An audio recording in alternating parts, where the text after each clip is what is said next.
in a number of places. There are fewer and fewer opportunities to make sort of a big splash. But I wouldn't count on this. Like, I'm not looking. If I was, working for these campaigns, I'm not looking to land a knockout punch. I'm just looking to score a single, a double, so that I can further my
These are the major nets.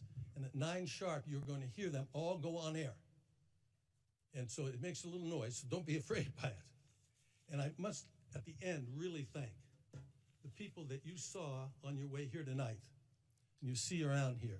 The United States Secret Service, the Federal Bureau of Investigation, Department of Homeland Security, and Clemson's University Media Forensic Hub that is working with us and monitoring the web and social media.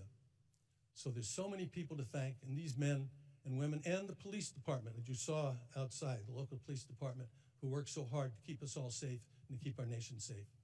So thanks. And now I'd like to introduce the newest member of the leadership team, Ken Wallach, who for 25 years ran the National Democratic Institute of International Affairs, NDI, and we're really excited to have him join us as co-chair.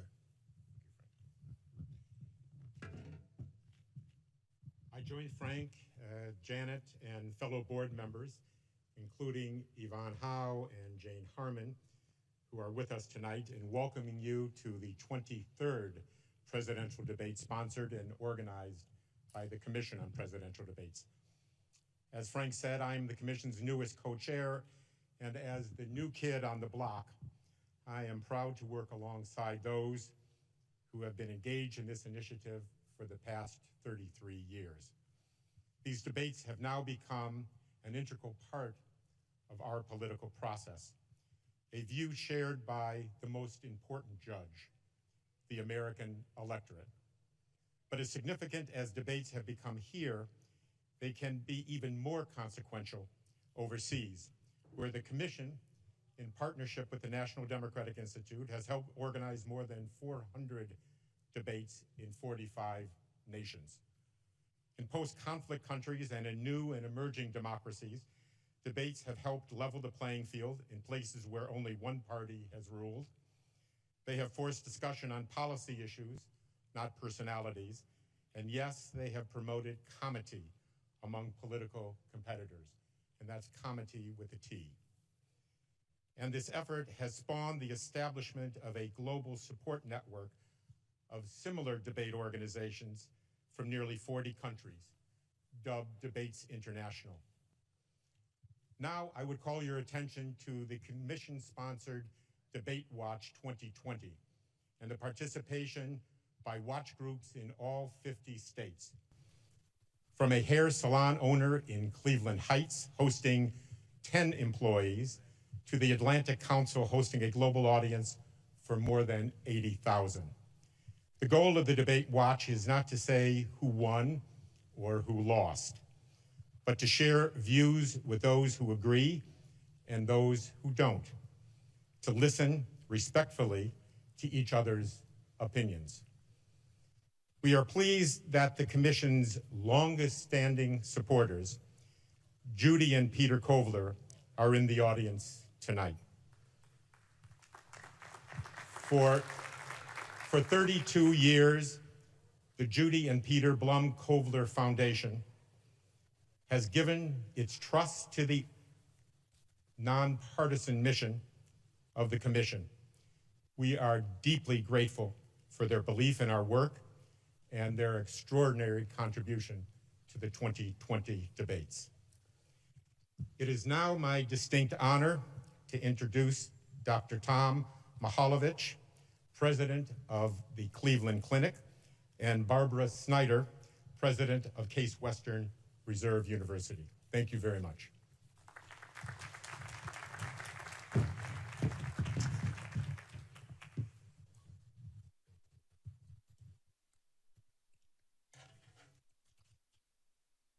Good evening.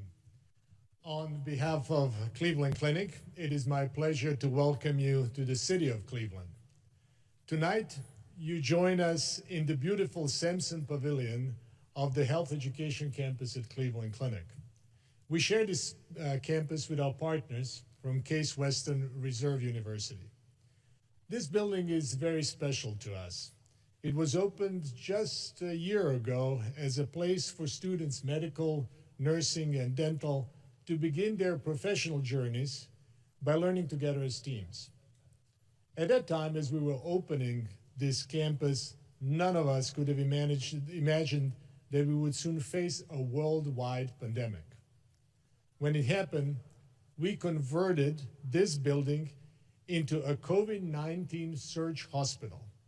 The space in which you are sitting right now had 1,000 hospital beds. We called it the Hope Hospital. Thankfully, the surge did not come in Ohio. Yet tonight, this building serves another purpose in support of our democracy, and it is a historic occasion for us and for our city. We are proud to support the Commission on Presidential Debates as their health security advisor. We at Cleveland Clinic and our 70,000 caregivers have been serving the health needs in Cleveland since 1921, nearly 100 years. Yet, our organization and our caregivers have never shone brighter than during this pandemic. The pandemic has brought out the best of our organization and our caregivers of our city and our state. Through partnership and collaboration, we see how much we can accomplish when we work together. And we are particularly proud of our partnership with Case Western Reserve University. With that, I would like to introduce my colleague and friend, President of Case Western Reserve University, Barbara Snyder. Thank you, Tom. Case Western Reserve is honored to co-host this presidential debate with our partners at Cleveland Clinic and delighted to show you this spectacular space we created together. Research has long shown that team-based healthcare leads to better outcomes for patients. Yet nearly every academic institution continues to prepare students in separate buildings, literally in silos. Yet after spending years learning only with students from the same profession, doctors with doctors, nurses with nurses, and so on, they are suddenly expected to know how to work in teams once they get their diplomas. We knew there had to be a better way, and together we built it. When not filled with a stage and seats, this atrium gives hundreds of students a huge open space to study, talk, and simply be together. The entire building provides multiple spaces for them to come together, supported by an academic model that emphasizes opportunities to learn with and from one another. Add state-of-the-art technology, and we know our graduates will be uniquely prepared to excel in team-based care and ultimately to lead it. Along the way, Cleveland Clinic and Case Western Reserve also learned from one another. Among the most valuable lessons was that through collaboration, we achieve far more than either of us could achieve alone. Thank you, Tom, for being such a wonderful colleague and friend. Thank you to the Commission for giving both of our organizations the opportunity to be part of this historic event. It is a true privilege to contribute to our nation's democratic process. And thank you all for watching.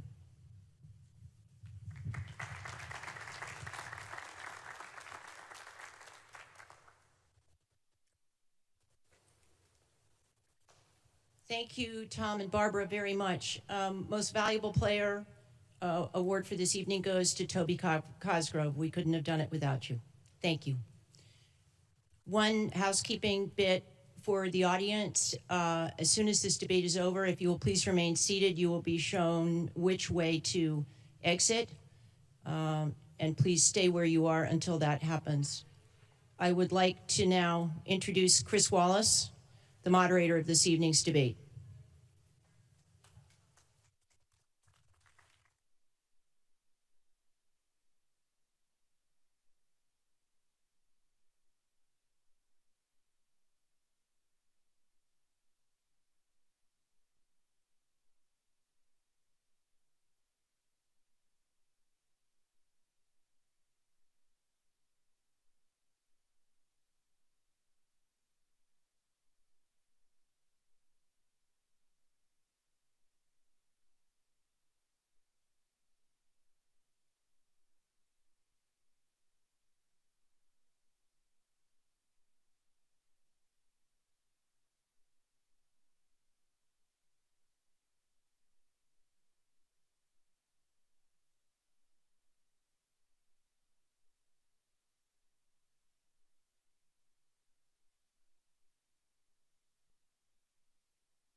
Good evening from the Health Education campus of Case Western Reserve University and the Cleveland Clinic.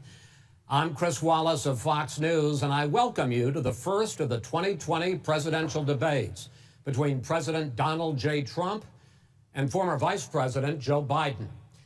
This debate is sponsored by the Commission on Presidential Debates.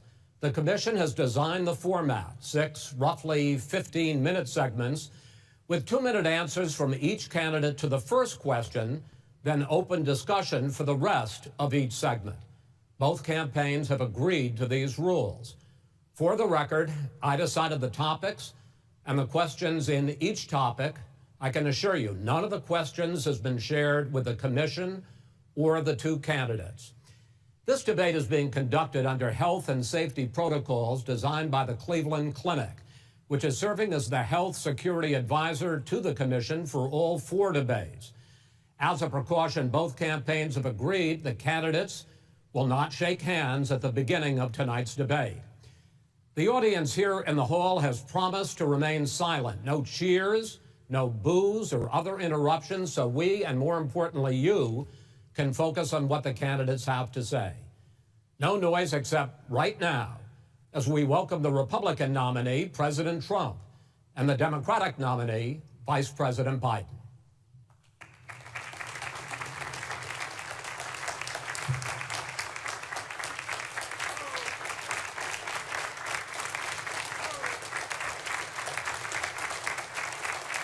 How you doing, man? How are you? I'm well.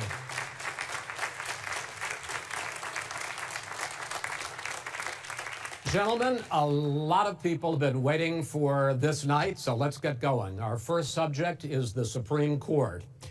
President Trump, you nominated Amy Coney Barrett over the weekend to succeed the late Ruth Bader Ginsburg on the court. You say the Constitution is clear about your obligation and the Senate's to consider a nominee to the court.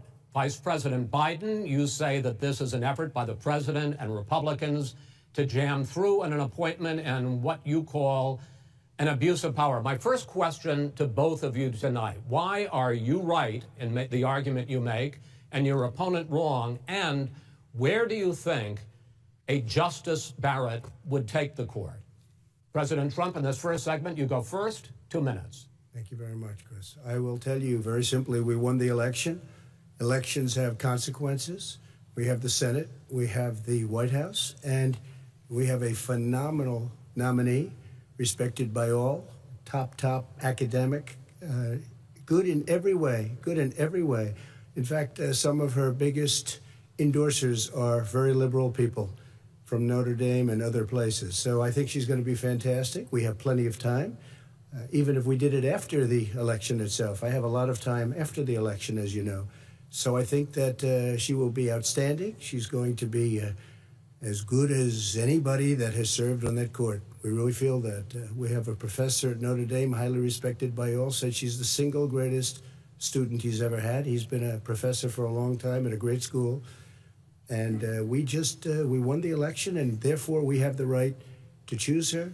And very few people knowingly would say otherwise. And by the way, the Democrats, they wouldn't even think about not doing it. If they had, the only difference is they're trying to do it faster. There's no way they would give it up. They had Merrick Garland, but the problem is they didn't have the election, so they were stopped. And probably that would happen in reverse also. Definitely would happen in reverse. So we won the election, and we have the right to do it, Chris. President Trump, thank you. Same question to you, Vice President Biden. You have 2 minutes.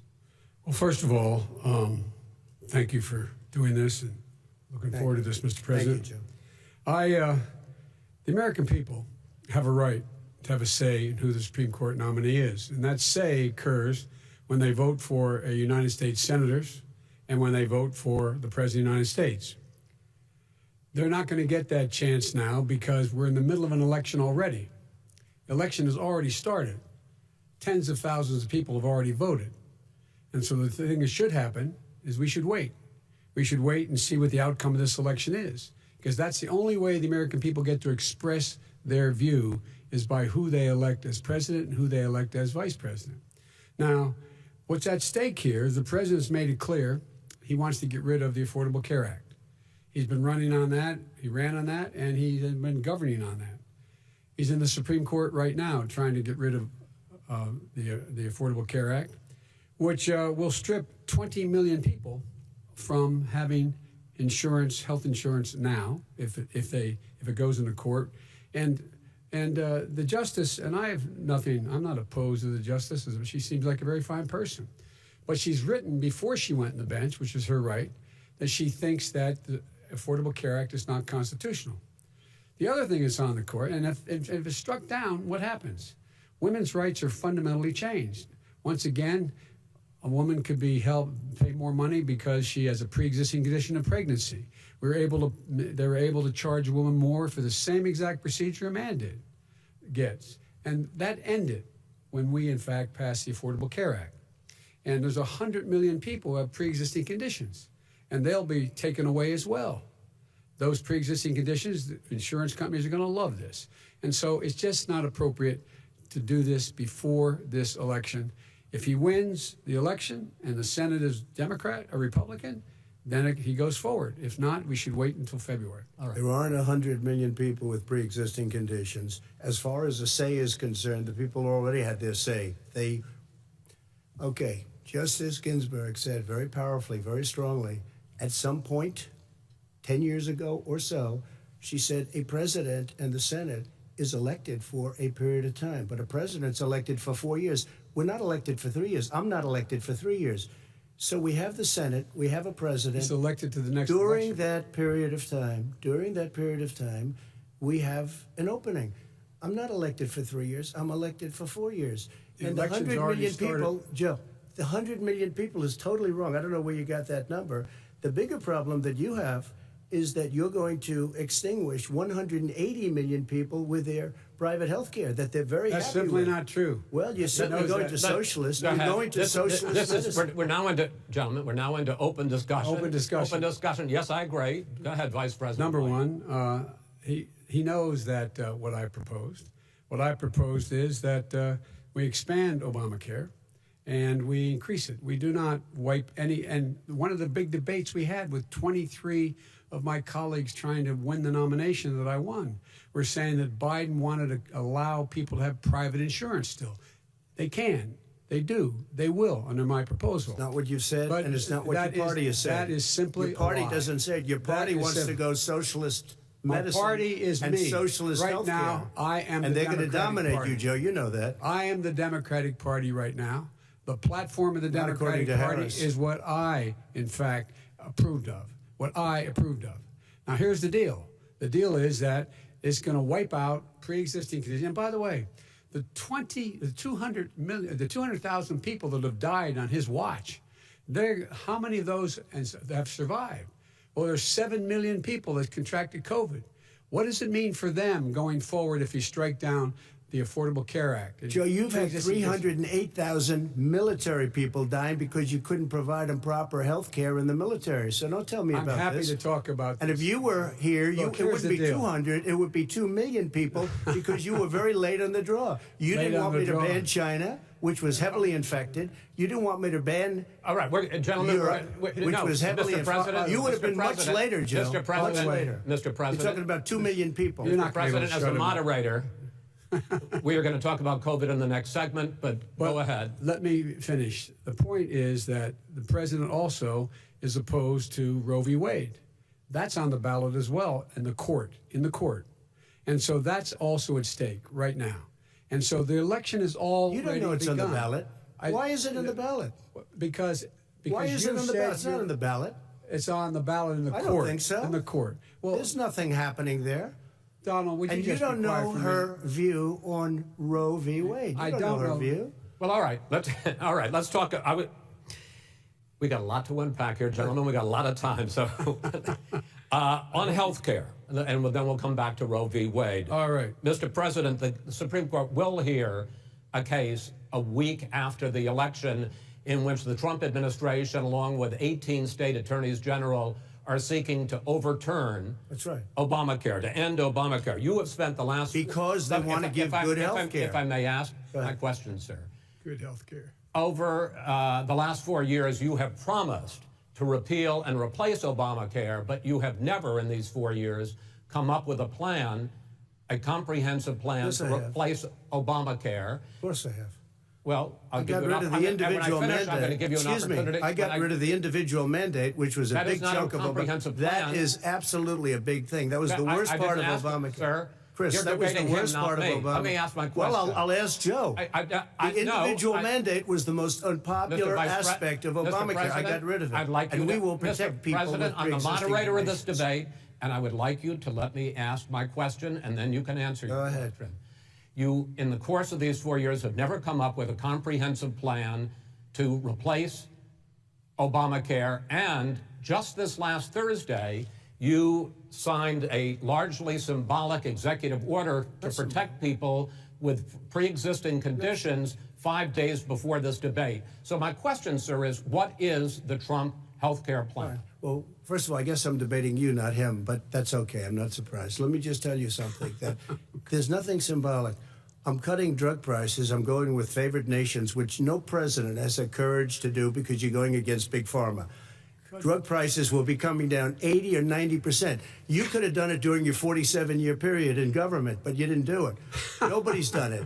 So we're cutting health care. All of the things that we've done, insulin, I give you an example, insulin, it was destroying families, destroying people. The cost, I'm getting it for so cheap.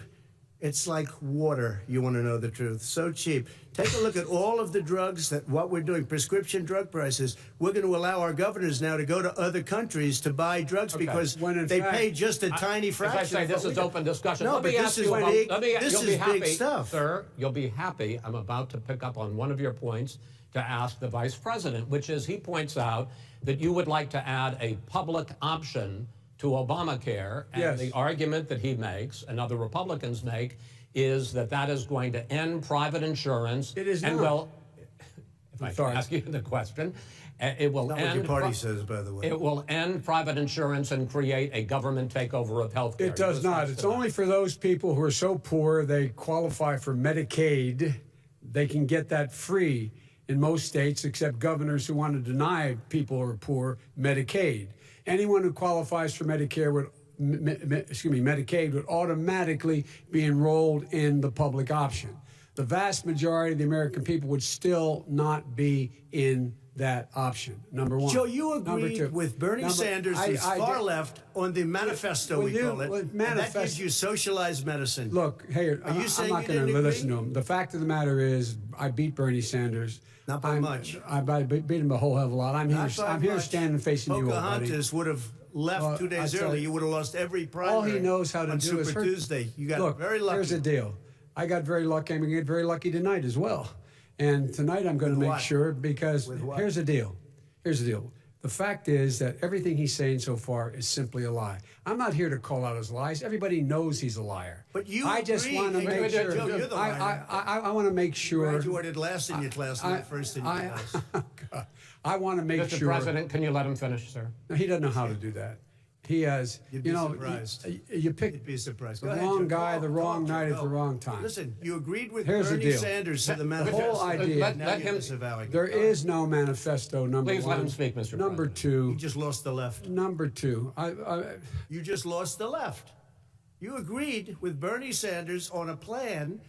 Folks, absolutely folks, agreed do you have to, any and under that idea plan, what you have this clown's socialized, doing? They call it Mr. You Medicare. have any idea? Socialized medicine. Mr. Well, President. I tell you what, he is not for any help for people needing health care. Because he, in fact, already has cost 10 million people their health care that they had from their employers because of his recession.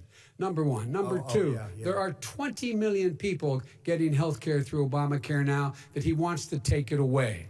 He won't ever look you in the eye and say that's what he wants to do. Take it away. No, I want to give them better health care at a much lower price because and by the way, Obamacare he doesn't is know no how. good. He doesn't know how I've to do already that. fixed it. He has never I've offered already a plan. fixed it to an extent. He has never Obamacare, done a as single you might thing. know, but probably don't. Gentlemen, you realize if you're both speaking at the same time, and it's too expensive. let the president go ahead, sir. Obamacare is no good. We made it better, and I had a choice to make very early on. We took away the individual mandate. We guarantee pre-existing conditions, but took away the individual mandate.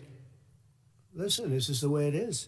And that destroyed That they shouldn't even call it Obamacare. Then I had a choice to make. Do I let my people run it really well or badly? Yeah. If I run it badly, they'll probably blame him, but they'll blame me. But more importantly, I want to help people, okay? I said, you got to run it so well. And I just had a meeting with them. They said, the problem is no matter how well you run Obamacare, it's a disaster. It's too expensive. Premiums are too high, and it doesn't work. So we do want to get rid of it. Chris, we want to get rid of it. I understand it, sir, but I have to give you roughly equal time. Good. Please let the vice president talk. Good. He has no plan for health care. Of course we do. He sends out wishful thinking. He has executive orders that have no power. He hasn't lowered drug costs for anybody. He's been promising a health care plan since he got elected. He has none, like almost everything else he talks about. He does not have a plan. He doesn't have a plan. And the fact is, this man doesn't know what he's talking about. All right. I have one final question for you, sure. Mr. Vice President. If Senate Republicans, we were talking originally about the Supreme Court here, if Senate Republicans go ahead and confirm Justice Barrett, there has been talk about ending the filibuster or even packing the court, adding to the 9 justices there. You call this a distraction by the president, but in fact it wasn't brought up by the president. It was brought up by some of your Democratic colleagues in the Congress. So my question to you is, you have refused in the past to talk about it. Are you willing to tell the American people tonight whether or not you will support either ending the filibuster or packing the court? Whatever position I take in that, that'll become the issue. The issue is the American people should speak. You should go out and vote. You're in voting now. Vote and let your senators know how strongly you feel. Vote now. Make sure you, in fact, let people know you're a senator. I'm not going to answer the question. Why would you answer that question? Because the question is, radical left. Would you shut up, man? Listen, who is on your list, Joe? Who's on your list? Right. Gentlemen, I think this is so unprecedented. We have ended this segment. We're going to move on to the second segment. That was really a productive segment, wasn't it? Keep yapping, man. The people understand, Joe. 47 years, you've done nothing. They understand. All right.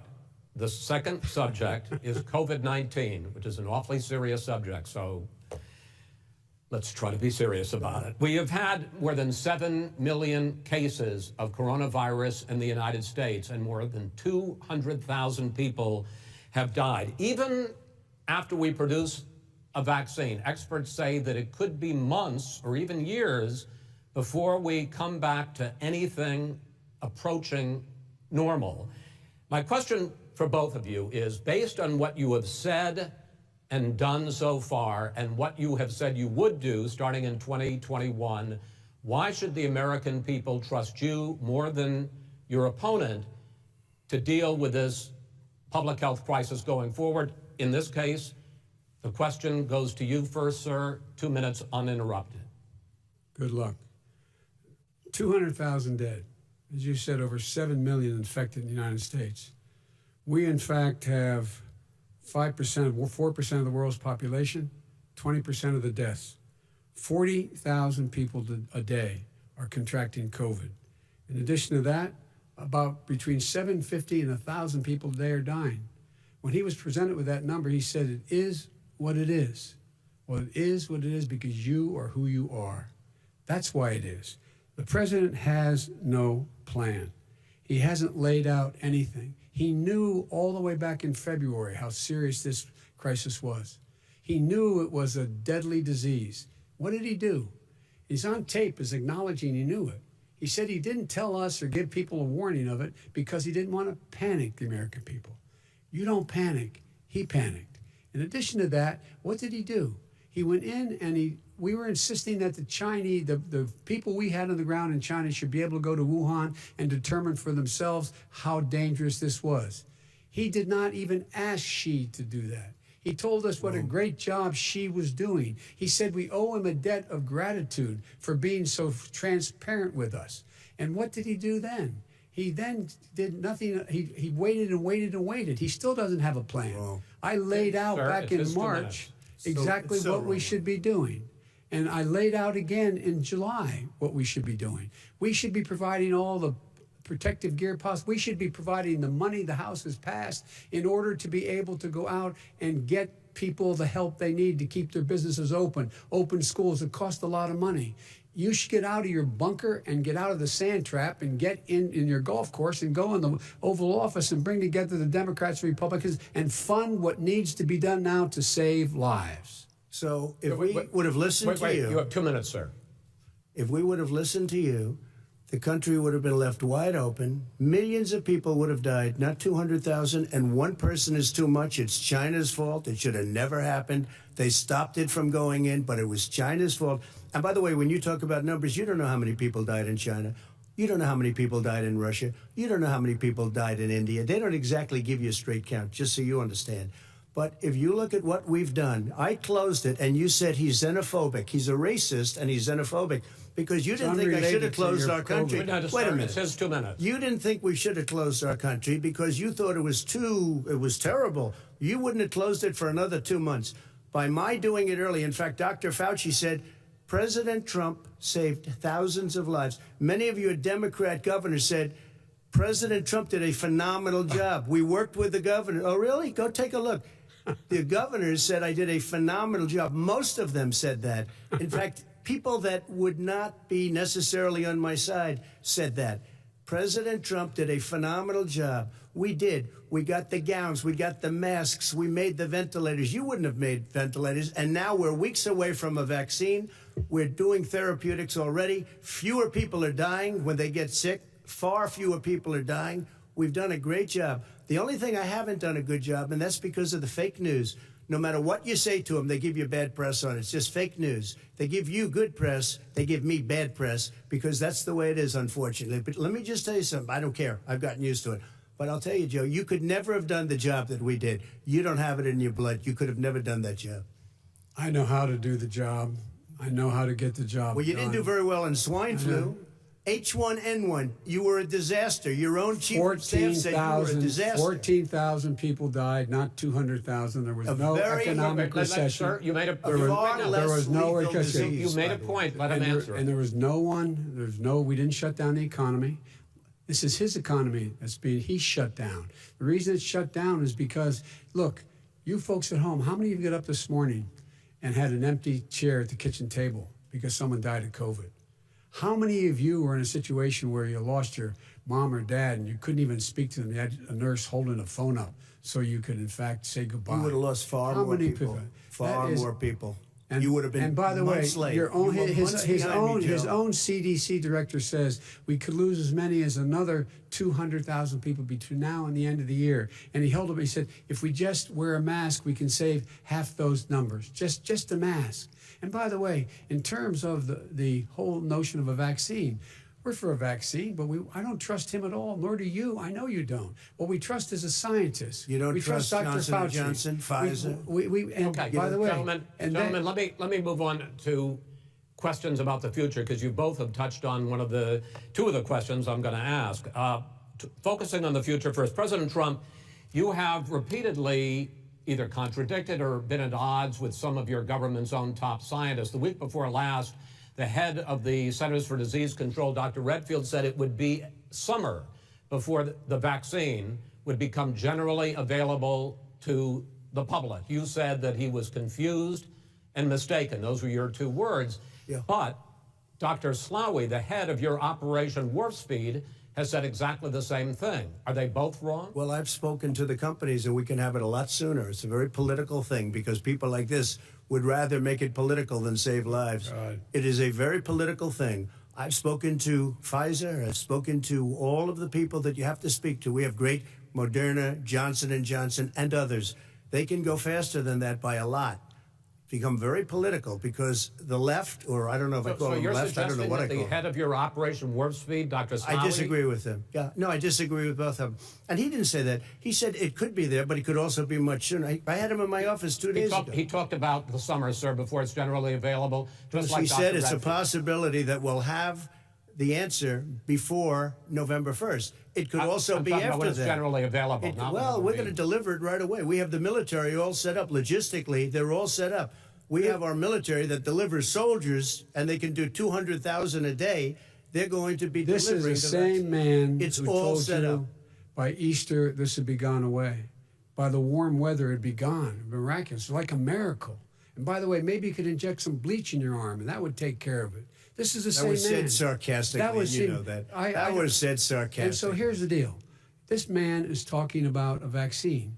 Every serious company is talking about maybe having a vaccine done by the end of the year. But the distribution of that vaccine will not occur until sometime beginning or the middle of next year to get it out, if we get the vaccine. And pray God we will. Pray God we will. Mr. Vice President, I want to pick up, though. You'll have the vaccine sooner. I want to pick up on this question, though. You say the public can trust the scientists, but they can't trust President Trump. In fact, you said that again tonight. Your running mate, Senator Harris, goes further, saying the public health experts, quote, will be muzzled, will be suppressed. Given the fact that polls already show that people are concerned about the vaccine and are reluctant to take it, are you and your running mate, Senator Harris, contributing to that fear? No more than the question you just asked him. You pointed out. He puts pressure and disagrees with his own scientists. But you're saying Everybody you can't, knows. or Senator Harris is saying you can't trust the scientists. No, you can trust the scientists. She didn't say that. You can't trust She said the public health experts, quote, will be muzzled, will be suppressed. Well, that's what he's going to try to do. But there's millions of scientists, there's thousands of scientists out there, like here at this great hospital, that don't work for him. Their job doesn't depend on him. That's not, they're the people, and by the way. I spoke to the scientists that are in charge. By the way. They will have the vaccine very soon. You believe for a moment what he's telling you in light of all the lies he's told you about the whole issue relating to COVID. He still hasn't even acknowledged that he knew this was happening, knew how dangerous it was going to be back in February, and he didn't even tell you. He's on record as saying it. He panicked or he just looked at the stock market, one of the two, because guess what? A lot of people died, and a lot more are going to die unless he gets a lot smarter, a lot quicker. So, Mr. President? Did you use the word smart? So you said you went to Delaware State, but you forgot the name of your college. You didn't go to Delaware State. You graduated either the lowest or almost the lowest in your class. Don't ever use the word smart with me. Don't ever use that word. Oh, give me a break. Because you know what? There's nothing smart about you, Joe. 47 years, you've done nothing. Let's have this debate. And if you would have had, let me just tell you something, Joe. No, if you would have had the charge of what I was put through, I had to close the greatest economy in the history of our country. And by the way, now it's being built again. We're going to get to the economy in the next segment, sir. Okay.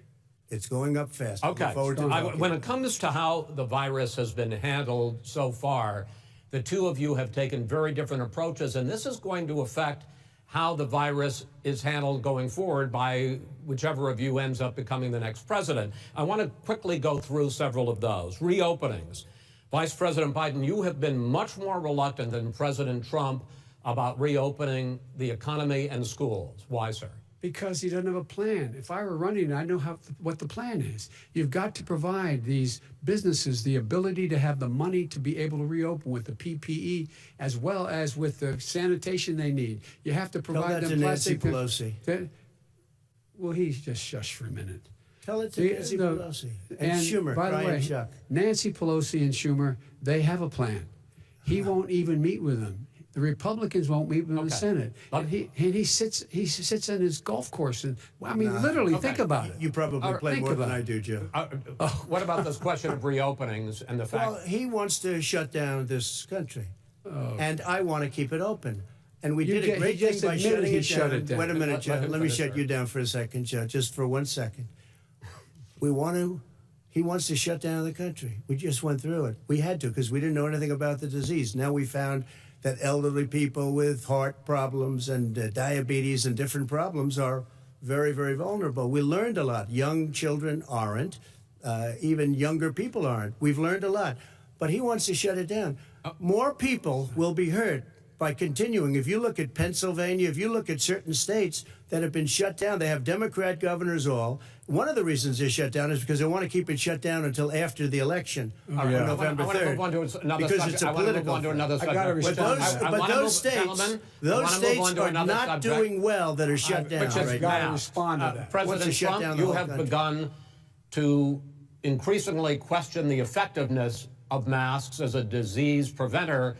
And in fact, recently you have cited the issue of waiters touching their masks and touching plates. Are you questioning No, I think the masks efficacy are okay. of You have masks? to understand, if you look, I mean, I have a mask right here. I put a mask on, when I think I need it. Tonight, as an example, everybody's had a test, and you've had social distancing and all of the things that you have to. But I Just wear like your masks rallies. when needed. When needed, I wear masks. Okay, let me ask. I don't wear masks like him. Every time you see him, he's got a mask. He could be speaking 200 feet away from it. He shows up with the biggest mask I've ever seen. I will say this. Vice President Biden, go ahead, sir. Look, the way to open businesses is give them the wherewithal to be able to open.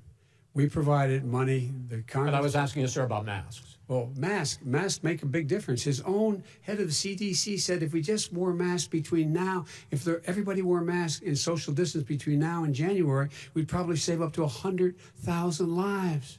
It matters. And they've also said the opposite. They've also said no serious person said the opposite. They've No also said, well, look serious. at Dr. Fauci. Dr. Fauci said the He opposite. did not I say want to ask the you, we opposite. got a said little very bit more than a strongly, minute left in this masks segment. are not good. Then he changed his mind. He said masks are good. I'm okay with masks. I I'm want to not ask you fighting both about masks. one last subject, because your different approaches has even affected the way that you have campaigned. President Trump, you're holding large rallies with crowds packed together, thousands of people. Outside, yes, sir, agreed. Vice President Biden, you are holding much smaller events with... Because nobody will show up. People with... What's true? Nobody shows up to his rallies. All right. In any case, why you holding the big rallies? Why you not? You go first, sir. Because people want to hear what I have to say. I mean, But are you I've not done a worried great about it job spreading as a disease? president, and I'll have 35,000 people show up at airports. We use airports. Are you and not hangars, worried and about we the have a disease lot of issue, people. sir? Well, so far, we have had no problem whatsoever. It's outside. That's a big difference, according to the experts. And we do them outside. We have tremendous crowds, as you see. I mean, and literally on 24 hours notice. And Joe does the circles and has 3 people someplace. Okay. By the way, did you see sir. one of the last big rallies he had? And a reporter came up to him to ask him a question. He said, no, stand back. Put on your mask. Put on a mask. Have you been tested? I'm way far away from those other people. That's what he said. I can't. I'm going to be okay. He's not worried about you. He's not worried about the people out there breathing in one another. We've had no negative cheek to effect. jowl. No negative effect. We've had no negative effect. And we've had 35,000, 40,000 All right. people You at these rallies. Just Yes. quickly finish up, because I want to move on to our next. Yes, I would. He's been totally irresponsible the way in which he has handled the social distancing and people wearing masks, basically encouraged them not to. All right. He's a fool on this. If you could get the crowds, you would have done the same thing. But you can't. Nobody cares. Gentlemen, can we move on to the Nobody cares. Gentlemen, can we move on to the economy? Yes. The economy is, I think it's fair to say, recovering faster than expected from the shutdown. Much faster. In the second quarter, the unemployment rate fell to 8.4% last month. The Federal Reserve says the hit to growth, which is going to be there, is not going to be nearly as big as they had expected. President Trump, you say we are in a V-shaped recovery. Vice President Biden, you say it's more of a K-shape. What difference does that mean to the American people in terms of the economy? President Trump, in this segment, you go first. So we built the greatest economy in history. We closed it down because of the China plague. When the plague came in, we closed it down, which was very hard psychologically to do. He didn't think we should close it down, and he was wrong. And again, 2 million people would be dead now instead of still 204,000 people is too much. One person is too much. Should have never happened from China. But what happened is we closed it down, and now we're reopening, and we're doing record business. We had 10.4 million people in a 4-month period that we've put back into the workforce. That's a record the likes of which nobody's ever seen before. And he wants to close down he will shut it down again. He will destroy this country. You know, a lot of people, between drugs and alcohol and depression, when you start shutting it down, you take a look at what's happening in some of your Democrat-run states where they have these tough shutdowns. And I'm telling you, it's because they don't want to open it. One of them came out last week. You saw that. Oh, we're going to open up on November 9th. Why November 9th? Because it's after the election. They think they're hurting us by keeping them closed. They're hurting people. People know what to do. They can social distance. They can wash their hands. They can wear masks. They can do whatever they want. But they got to open these states up. When you look at North Carolina, when you look, and these governors are under siege, Pennsylvania, Michigan, and a couple of others. You got to open these states up. It's not fair. You're talking about almost it's like being in prison. And you look at what's going on with divorce, look at what's going on with alcoholism and drugs. It's a very, very sad thing. And he'll close down the whole country. This guy will close down the whole country and destroy our country. Our country is coming back incredibly well, setting records as it does it. We don't need somebody to come in and say, let's shut it down. All right. Your 2 minutes, sir. We're now moved to you. As I said, posing the question, the president says it's a V-shaped recovery. You say it's a K-shaped recovery. What's the difference? The difference is millionaires and billionaires like him in the middle of the COVID crisis have done very well. Billionaires have made another $300 billion because of his profligate tax proposal, and he only focused on the market. But you folks at home, you folks living in Scranton and Claymont and all the small towns and working class towns in America, how well are you doing? This guy paid a total of $750 in taxes. Sir, wait, no, sir, it's just yeah, I understand. You've agreed to the 2 minutes, so please let him have it. Do I get my time back? The fact is that he has, in fact, worked on this in a way that he's going to be the first president of the United States to leave office having fewer jobs in his administration than when he became president. Fewer jobs than when he became president. First one in American history. Secondly, the people who have lost their jobs are those people who have been on the front lines, those people who have been saving our lives, those people who have been out there dying, people who've been putting themselves in the way to make sure that we could all try to make it. And the idea that he is insisting that we go forward and open when you have almost half the states in America with a significant increase in COVID deaths and COVID cases in the United States of America. And he wants to open it up more. Why does he want to open it up? Why doesn't he take care of the American? You can't fix the economy until you fix the COVID crisis. And he has no intention of doing anything about making it better for you all at home in terms of your health and your safety. Schools, why aren't schools open? Because it costs a lot of money to open them safely. You know, they were going to give, his administration was going to give the teachers and school students masks. And then they decided, no, couldn't do that because it's not a national emergency. Not a national emergency. They've done nothing to help small businesses. Nothing. They're closing. 1 in 6 is now gone. He ought to get on the job and take care of the needs of the American people so we can open safely. All right. Your time is up, sir. Well, we are going to get to... I have to respond to that. Well, you both had 2 minutes, sir. Excuse me, he made a statement. So did you. People want their schools open. They don't want to be shut down. They don't want their state shut down. They want their restaurants. I look at New York. It's so sad what's happening in New York. It's almost like a ghost town. And I'm not sure it can ever recover what they've done in New York. People want their places open. They want to get back to their lives. They'll be careful, but they want their schools open. I'm the one that brought back football. By the way, I brought back Big Ten football. It was me, and I'm very happy to do it. And all right, people of Ohio are very proud of me. And you know how I found out? When he took the phony ad. We're going to get to your economic plans going forward in a moment. But first, Mr. President, as you well know, there's a new report that in 2016, the year you were elected president, and 2017, your first year as president, that you paid $750 a year in federal income tax each of those years. I know that you pay a lot of other taxes, but I'm asking you the specific question. Is it true that you paid $750 in federal income taxes each of those 2 years? I paid millions of dollars in taxes, millions of dollars of income tax. And let me just tell you, there was a story in one of the papers. I paid $38 million 1 year. I paid $27 million. Show us your tax returns. I went... you'll see it as soon as it's finished. You'll see it. You know, if you want to go to the Board of Elections. There's a 118-page or so report that says everything I have, every bank I have, I'm totally under-leveraged because the assets are extremely good, and I built a great company. I'm asking you a specific question, which is... let me tell you. I understand all of that. I understand all of that. No, Mr. President, go ahead. I'm asking you a question. Will you tell us how much you paid in federal income taxes in 2016 and 2017? Millions of dollars. You paid millions of dollars? Millions of dollars, So yes. not $750? Millions of dollars, and you'll get to see it. And you'll get to see it. But let me just tell you, Chris, let me just tell you something, that it was the tax laws I don't want to pay tax.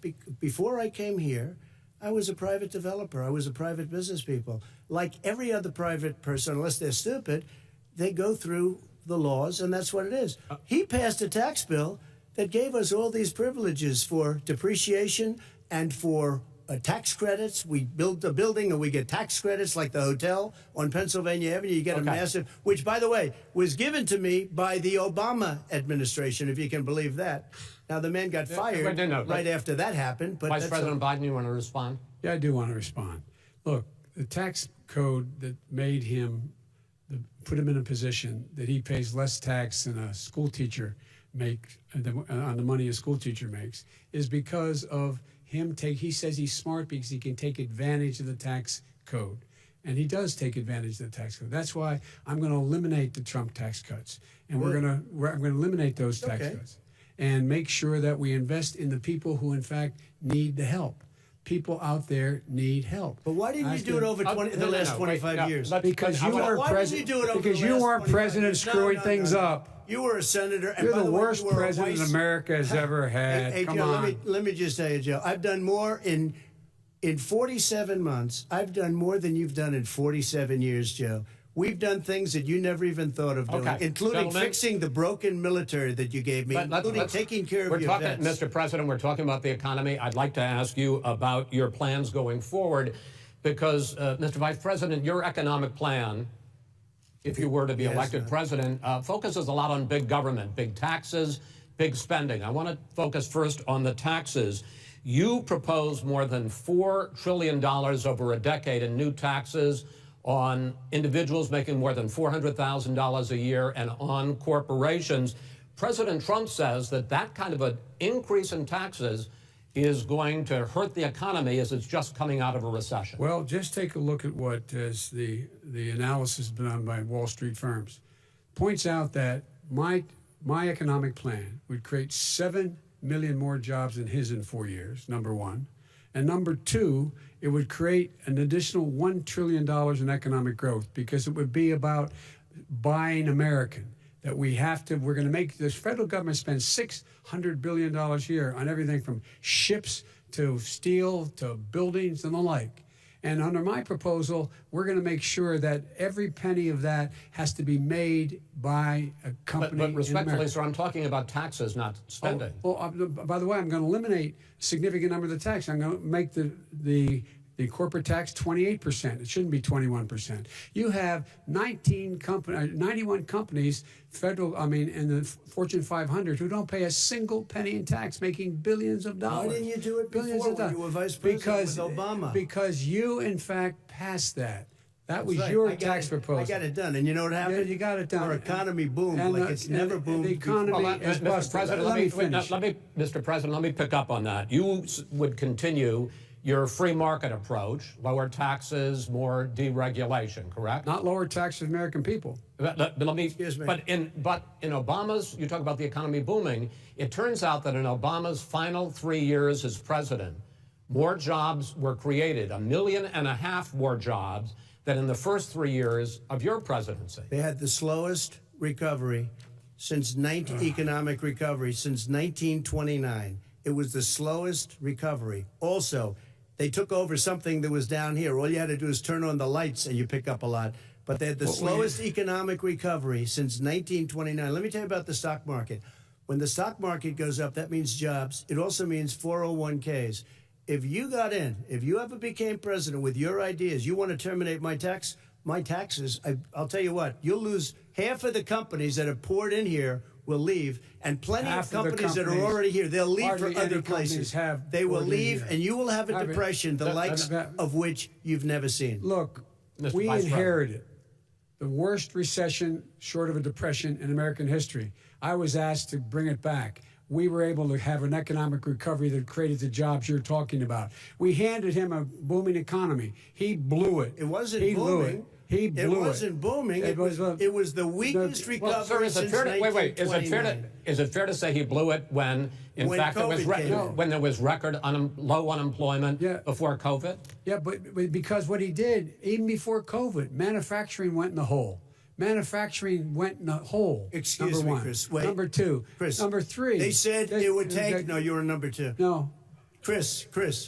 They said it would This take a guy, miracle to bring back manufacturing. I brought back 700,000 jobs. They brought back nothing. They gave up on manufacturing. We Part did of not my agree standard fare. I'm the guy that He brought totally back gave the up on automobile industry. manufacturing. All right, let him know. We brought back, I was asked to bring back Chrysler and General Motors. We brought them back right here in the state of Ohio and Michigan. He blew it. They're gone. He blew it. And in fact, they're going. Ohio had the best year it's ever had last year. Michigan had the best year they've ever had. That is not Many true. car companies came in from Germany, from Japan, went to Michigan, went to Ohio. They're not having that. And they didn't come in with you. Mr. Vice President, go ahead. And so you take a look at what he's actually done.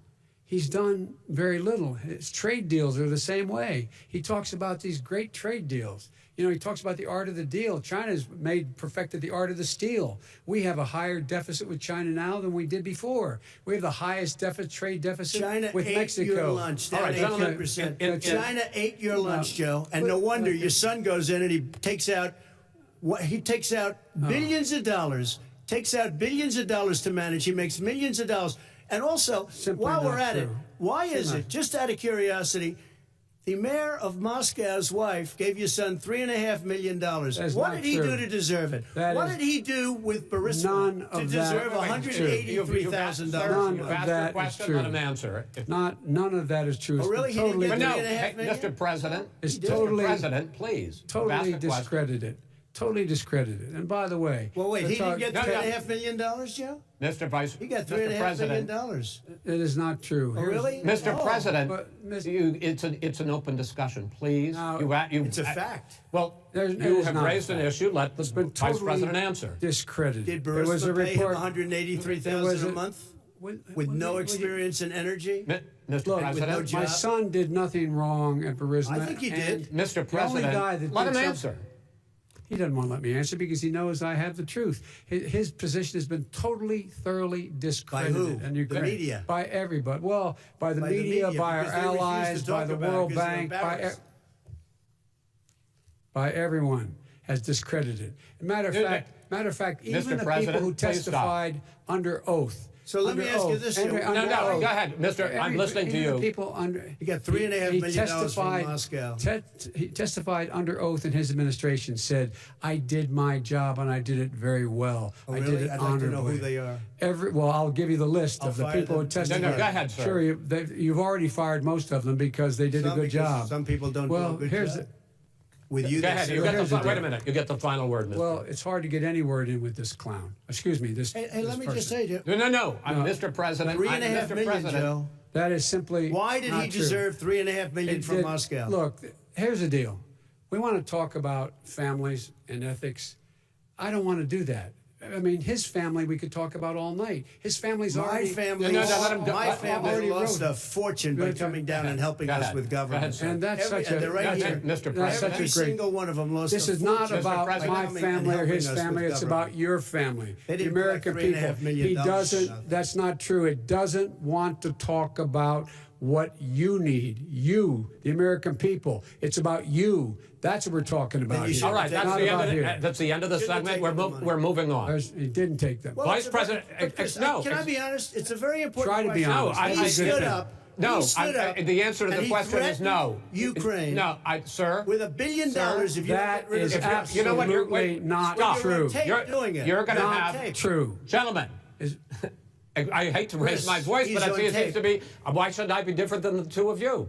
So here's the That's a deal. good point. We have 6 segments. We have ended that segment. We're going to go to the next segment. In that segment, you each are going to have 2 uninterrupted moments. In those 2 uninterrupted minutes, Mr. President, you can say anything you want.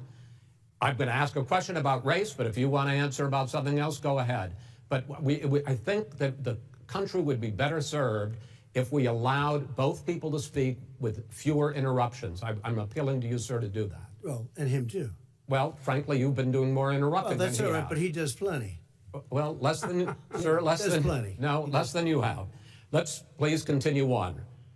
The issue of race. Vice President Biden, you say that President Trump's response to the violence in Charlottesville 3 years ago, when he talked about very fine people on both sides, was what directly led you to launch this run for president. Oh, yeah, sure.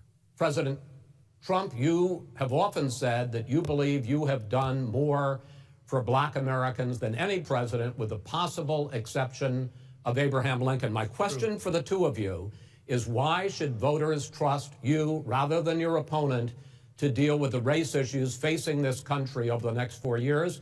Vice President Biden, you go first. It's about equity and equality. It's about decency. It's about the Constitution.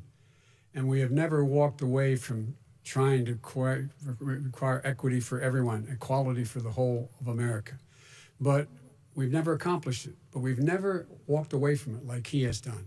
It is true. The reason I got in the race is when those people, close your eyes, remember what those people looked like coming out of the fields carrying torches, their veins bulging, just spewing anti-Semitic bile, and accompanied by the Ku Klux Klan. A young woman got killed. And they asked the president what he thought. He said there were very fine people on both sides. No president's ever said anything like that. It is whose now, second point I'd make to you is that when Floyd was killed, when Mr. Floyd was killed, there was a peaceful protest in front of the White House. What did he do? He came out of his bunker, had the military use tear gas on him so he could walk across to a church and hold up a Bible. And then what happened after that? The bishop of that very church said that it was a disgrace. The general who was with him said all he ever wants to do is divide people, not unite people at all. This is a president who has used everything as a dog whistle to try to generate racist hatred, racist division. This is a man who, in fact, you talk about helping African Americans. 1 in 1,000 African Americans has been killed because of the coronavirus. And if he doesn't do something quickly, by the end of the year, 1 in 500 will have been killed. 1 in 500 African Americans. This man is the savior of African Americans. This man cares at all. This man's done virtually nothing. Look, the fact is that you have to look at what he talks about. You have to look at what he did. And what he did has been disastrous for the African American community. So, President Trump, you have 2 minutes. Why should Americans trust you over your opponent to deal with racism? You did a crime bill, 1994, where you call them super predators, African Americans, the super predators, and they've never forgotten it. They've never forgotten it, Joe. No, sir, it's his 2 minutes. So you did that, and they call you a super predator, and I'm letting people out of jail now that you have treated the African American population community, you have treated the black community about as bad as anybody in this country. You did the 1990, and that's why, if you look at the polls, I'm doing better than any Republican has done in a long time, because they saw what you did. You call them super predators, and you've called them worse than that, because you look back at your testimony over the years, you've called them a lot worse than that. As far as the church is concerned, and as far as the generals are concerned, we just got the support of 250 military leaders and generals, total support. Law enforcement, almost every law enforcement group in the United States. I have Florida, I have Texas, I have Ohio, I have Portland. The sheriff just came out today and he said, I support President Trump. I don't think you have any law enforcement. You can't even say the word law enforcement, because if you say those words, you're going to lose all of your radical left supporters. And why aren't you saying those words, Joe? Why don't you say the words law enforcement? Because you know what? If they called us in Portland, we would put out that fire in a half an hour, but they won't do it because they're run by radical left Democrats. If you look at Chicago, if you look at any place you want to look, Seattle, they heard we were coming in the following day and they put up their hands and we got back Seattle. Minneapolis, we got it back, Joe, because we believe in law and order, but you don't. The top 10 cities and just about the top 40 cities are run by Democrats and in many cases radical left. And they've got you wrapped around their finger, Joe, to a point where you don't want to say anything about law and order. And I'll tell you what, the people of this country want and demand law and order, and you're afraid to even say it. All right. I want to return to the question of race. Vice President Biden, after the grand jury in the Breonna Taylor case decided not to charge any of the police with homicide, you said it raises the question, quote, whether justice could be equally applied in America. Do you believe that there is a separate but unequal system of justice for blacks in this country? Yes, there is. There's systemic injustice in this country, in education and work and in law enforcement and the way in which it's enforced. But look, the vast majority of police officers are good, decent, honorable men and women. They risk their lives every day to take care of us. But there are some bad apples. And when they occur, when they find them, they have to be sorted out. They have to be held accountable. They have to be held accountable. And what I'm going to do as President of the United States is call together an entire group of people at the White House, well, everything from the civil rights groups to the police officers, to the police chiefs, and we're going to work this out. We're going to work this out so we change the way in which we have more transparency in when these things happen. These cops aren't happy to see what happened to George Floyd. These cops aren't happy to see what happened to Breonna Taylor. Most don't like it. But we have to have a system where people are held accountable. And by the way, violence in response is never appropriate. Never appropriate. Peaceful protest is. Violence is never appropriate. All right. What is peaceful protest? When they run through the middle of the town and burn down your stores and kill people all over the place, that and you is say not peaceful protest? President Trump, No, it's I'm not not, asking. but you say it is. President Trump, I'd like to continue with the issue of race. I promise we're going to get to the issue of law and order in a moment. Fine. This month, your administration directed federal agencies to end racial sensitivity training that addresses white privilege or critical race theory. Why did you decide to do that, to end racial sensitivity training? And do you believe that there is systemic racism in this country, sir? I ended it because it's racist. I ended it because a lot of people were complaining that they were asked to do things that were absolutely insane, that it was a radical revolution that was taking place in our military, in our schools, all over the place, and you know it, and so does everybody else. And he would know. What is radical totally about racial sensitivity training, sir? If you were a certain person, you had no status in life. It was sort of a reversal. And if you look at the people, we were paying people hundreds of thousands of dollars to teach very bad ideas and, frankly, very sick ideas. And really, they were teaching people to hate our country. And I'm not going to do that. I'm not going to allow that to happen. We have to go back to the core values of this country. They were teaching people that our country is a horrible place, it's a racist place, and they were teaching people to hate our country. And I'm not going to allow that to happen. Vice President Biden? Nobody's doing that. He's racist. You just don't know. Here's the deal. I know a lot more about this than he does. Let him finish. The fact is that there is racial insensitivity. People have to be made aware of what other people feel like, what insults them, what is demeaning to them. It's important that people know they don't want to. Many people don't want to hurt other people's feelings, but it makes a big difference. It makes a gigantic difference in the way a child is able to grow up and have a sense of self-esteem. It's a little bit like how this guy and his friends look down on so many people. They look down their nose on people like Irish Catholics like me and grew up in Scranton. They look down on people who don't have money. They look down on people who are of a different faith. They look down on people who are a different color. In fact, we're all Americans. The only way we're going to bring this country together is bring everybody together. There's nothing we cannot do if we do it together. We can take this on and we can defeat racism in America. President Trump, sir. During the Obama-Biden administration, there was tremendous division. There was hatred. You look at Ferguson, you go to many places. Look at Oakland. Look what happened in Oakland. Look what happened in Baltimore. Look what happened. Frankly, it was more violent than what I'm even seeing now. Oh, my but Lord. The reason is that ridiculous. the Democrats that run these cities don't want to talk like you about law and order. Violent and you crime, still haven't mentioned. violent Are you crime. in favor of law and order? I'm in favor of law. You follow it. Are you in favor of law and order? Go Yes, ahead, I'm say in it. favor. You asked a question, let him finish. Law and order. Loses Law and order. Let him answer. Law and order with justice, where people get treated fairly. Okay. And the fact of the matter is, violent crime went down 15% in our administration. All right. It's gone up on his watch. Went down much more he in had, ours. All right, we're now. Mr. President, you're going to. Mr. President, every record in the Mr. book. President, you're going to be very happy because we're now going to talk about law and order. Places we had trouble were Democratic-run cities. That's exactly my question. Democratic. There has been a dramatic increase in homicides in America this summer particularly, and you often blame that on Democratic mayors and Democratic governors, but in fact there have been equivalent spikes in Republican-led cities like Tulsa and Fort Worth. So the question is this really a party issue? I think it's a party issue. You can bring in a couple of examples, but if you look at Chicago, what's going on in Chicago, where 53 people were shot and 8 died shot. If you look at New York, where it's going up like nobody's ever seen anything, the numbers are going up 100, 150, 200%. Crime. It is crazy what's going on.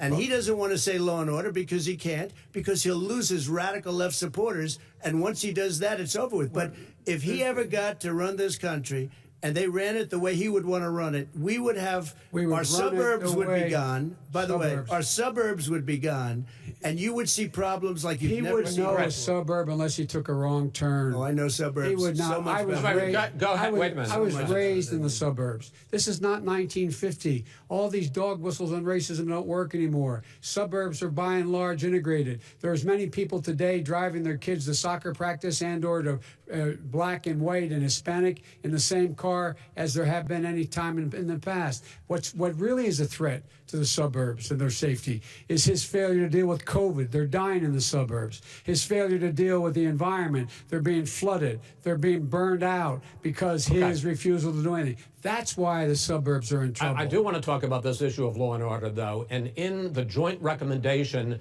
that came from the Biden-Bernie Sanders task force, you talked about, quote, reimagining policing. Yeah. First of all, what does reimagining policing mean, and do you support? It means... let me, if I might finish the question. What does reimagining policing mean, and do you support the Black Lives Matter call for community control of policing?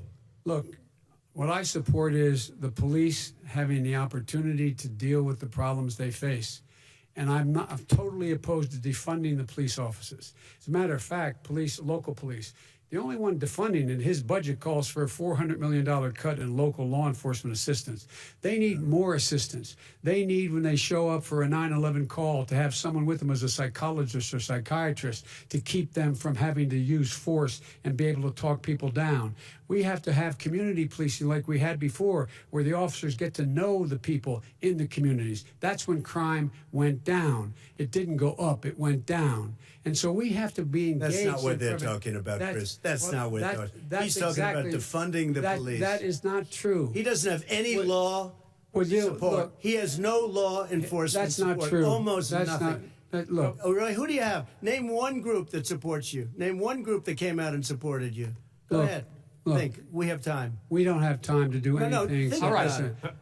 Name one law enforcement group that came out and supported gentlemen, you. I think I'm going to take back the moderator's role, and I want to get to another subject, which is the issue of protests in many cities that have turned violent. In Portland, Oregon, especially, we had more than 100 straight days of protests, which I think you would agree. You talk about peaceful protests. Many of those turned into riots.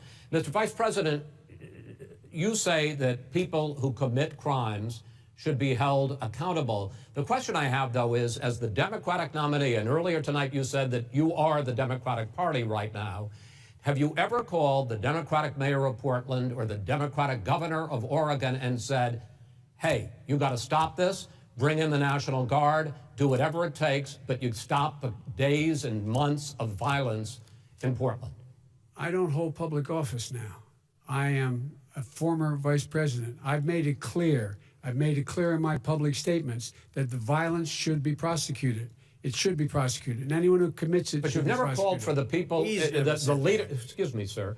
You have never called for the leaders in Portland and in Oregon to bring in the National Guard and knock off 100 days of riots. They can, in fact, take care of it if he just stay out of the way. Look here. Oh, really? Oh, really? Here's the thing. I sent in the U.S. Marshals to get the killer of the young man in the middle of the street, and they shot him. And for 3 days, President Trump, Portland wouldn't do anything. I had to send in the U.S. Marshals, and they took care of business. Go ahead, sir. And by the way, his own former spokesperson said, riots and chaos and violence help his cause. That's what this is all about. I don't know who said that. I do. Who? I think Kellyanne Conway. I don't think she said that. She said that. And so here's the point. The point is that That's what he is, keeps trying to rile everything up. He doesn't want to calm things down. Instead of going in and talking to people and saying, let's get everybody together, figure out how to deal with this. What's he do? He just pours gasoline in the fire constantly, and every single solitary time. And to end this, button up this segment, I'm going to give you a minute to answer, sir. You have repeatedly criticized. I have to answer his statement. No, you have his repeatedly. Statement. Wait, you have just one second. No, you've been talking back You made and a forth. statement. I'm asking you. I would love to end it. Sir. I would love to end it. And you know, we if you would want to very- switch seats, we would very quickly. We can do that. But I'd send in the National Guard. It would be over. There'd be no problem. Okay, But they don't want to accept the National Guard. You have repeatedly criticized the vice president for not specifically calling out Antifa and other left-wing extremist groups. But are you willing tonight to condemn white supremacists and militia groups and to say that they need to stand down and not add to the violence in a number of these cities, as we saw in Kenosha and as we've seen in Portland? Sure, are you I'm prepared willing to do specifically that, but do it? Well, go ahead, sir. I would say almost everything I see is from the left wing, not from the right wing. So what are you saying? I'm willing to do anything. I want to see peace. Then do it, sir. Say it. Do it. Say it. Do you want to call him? What do you want to call him? Give me a name. Give me a White name. supremacists and Who would right you like me to condemn? White supremacists and right Proud militia. Boys, stand back and stand by. But I'll tell you what. Somebody's got to do something about Antifa and the left, because this is not a right-wing problem. This is a left-wing. FBI director This is a left-wing problem. White supremacists. Antifa's an idea, not an organization. Oh, you got to be not kidding. militia. That's what his FBI. His FBI director Gentlemen, said. Well, then you know what? No, we're done, sir. We're moving on to the next. We're moving. When a bat hits you over the head, that's not an idea. Everybody in Antifa your is administration tells you the truth has a bad idea. Can I tell you what? You have no ideas. Antifa is a dangerous, All right, radical gentlemen, group. we're now moving on to the Trump and you ought to be Biden careful with records. them. They'll overthrow you. When in a 2 president, seconds. I'm going to ask a question. When the president seeks a second term, it is generally a referendum on his record. But Vice President Biden, you like to quote one of your dad's sayings, which is, don't compare me to the almighty, compare me to the alternative. And in this case, sir, you are the alternative. Looking at both of your records, I'm going to ask each of you, why should voters elect you president over your opponent? In this segment, President Trump, you go first, 2 minutes. Because there has never been an administration or president who has done more than I've done in a period of 3.5 years. And that's despite the impeachment hoax. And you saw what happened today with Hillary Clinton, where it was a whole big con job. But despite going through all of these things, where I had to fight both flanks and behind me and above, there has never been an administration that's done what I've done. The greatest, before COVID came in, the greatest economy in history, lowest unemployment numbers. Everything was good. Everything was going. And by the way, there was unity going to happen. People were calling me for the first time in years. They were calling and they were saying, it's time maybe. And then what happened? We got hit, but now we're building it back up again. A rebuilding of the military, including Space Force and all of the other things. A fixing of the VA, which was a mess under him. 308,000 people died because they didn't have proper health care. He was a mess. And we now got a 91% approval rating at the VA, our vets. We take care of our vets. But we've rebuilt our military. The job that we've done, and I'll tell you something, some people say maybe the most important. By the end of the first term, I'll have approximately 300 federal judges and Court of Appeals judges, 300, and hopefully 3 great Supreme Court justices. That is a record, the likes of which very few people, and you know one of the reasons I'll have so many judges? Because President Obama and him left me 128 judges to fill. When you leave office, you don't leave any judges. That's like, you just don't do that. They left 128 openings, and if I were a member of his party, because they have a little different philosophy, I'd say if you left us 128 openings, you can't be a good president, you can't be a good vice president. But I want to thank you, because it gives us almost, it'll probably be above that number by the end of this term. 300 judges. It's a record. Looking at both your records, why should voters elect you president as opposed to President Trump? You have 2 minutes uninterrupted. Under this president, we become weaker, sicker, poorer, more divided, and more violent. When I was vice president, We inherited a recession. I was asked to fix it. I did. We left him a booming economy, and he caused the recession. With regard to being weaker, the fact is that I've gone head-to-head with Putin and made it clear to him we're not going to take any of his stuff. He's Putin's puppy. He still refuses to even say anything to Putin about the bounty on the heads of American soldiers. Your son got $3.5 million. And by the way, my son... Wait a minute. Mr. President, your campaign agreed to both sides would get 2-minute answers uninterrupted. Well, your side agreed to it, and why don't you observe what your campaign agreed to as a ground rule, okay, sir? He never keeps his word. No, I'm not asking. That was a rhetorical question. Can you Go add ahead, back sir. 30 seconds? Yeah, yes, you may have. All right. Go ahead. So, thirdly, we're poor.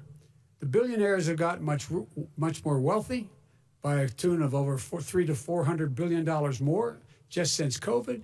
You in the home, you got less. You're in more trouble than you were before.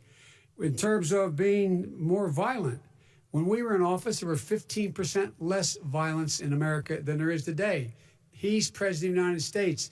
It's on his watch. And with regard to more divided, the nation can't stay divided. We can't be this way.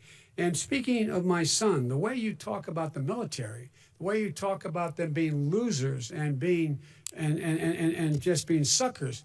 My son was in Iraq. He spent a year there. He got the Bronze Star. He got the Conspicuous Service Medal. He was not a loser. He was a patriot, and the people left behind there were heroes. Really? And I resent. Are you talking about Hunter? Are you talking about Hunter? I'm talking about my son, Beau Biden. You're talking about. I don't know Beau. I know Hunter. Yeah, Hunter got thrown out of the military. He was thrown out, dishonorably discharged. That's not true. It wasn't dishonorably. Cocaine use. And he didn't have a job until you became vice president. And once you became vice president, he made a fortune in Ukraine, in China, in Moscow, that is simply and various not other places. True. He my made son, a fortune. My son. And he didn't have a job. My son, like a lot of people you know at home, had a drug problem. He's overtaken it. He's fixed it. He's worked on it, and I'm proud of him. But why was he given tens of millions of dollars? But he wasn't given tens of millions of dollars. That is totally discredited. You've already been totally discredited. We've already been through this. I think the American people would rather hear about more substantial subjects. Well, you know, as the moderator, sir, I'm going to make a judgment call here. Gets $3.5 million from the mayor of Moscow. Let's talk about not true. Gentlemen, that report is totally discredited. Mitt Romney on that committee said it wasn't worth taxpayers' money, that report. It was written for political reasons. You know, I'd like to talk about climate change. So would I. Okay. The forest fires in the West are raging now. They have burned millions of acres. They have displaced hundreds of thousands of people. When state officials there blame the fires on climate change, Mr. President, you said, I don't think the science knows. Over your 4 years, you have pulled the U.S. out of the Paris Climate Accord. You have rolled back a number of Obama environmental records. What do you believe about the science of climate change? And what will you do in the next 4 years to confront it? I want crystal clean water and air. I want beautiful, clean air. We have now the lowest carbon. If you look at our numbers right now, we are doing phenomenally. But I haven't destroyed our businesses. Our businesses aren't put out of commission. If you look at the Paris Accord, it was a disaster from our standpoint. And people are actually very happy about what's going on because our businesses are doing well. As far as the fires are concerned, you need forest management in addition to everything else. The forest floors are loaded up with trees, dead trees that are years old, and they're like tinder, and leaves and everything else. You drop a cigarette in there, the whole forest burns down. You've got to have forest management. What do you believe about the science of climate change, sir?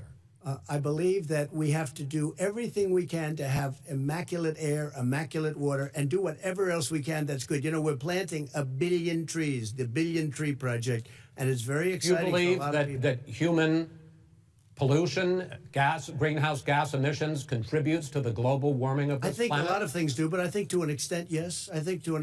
But I also think we have to do better management of our forests. Every year, I get the call, California's burning. California's burning. If that was cleaned, if you had forest management, good forest management, you wouldn't be getting those calls. You know, in Europe, they have forest cities. They're called forest cities. They maintain their forests. They manage their forests. I was with the head of a major country. It's a forest city.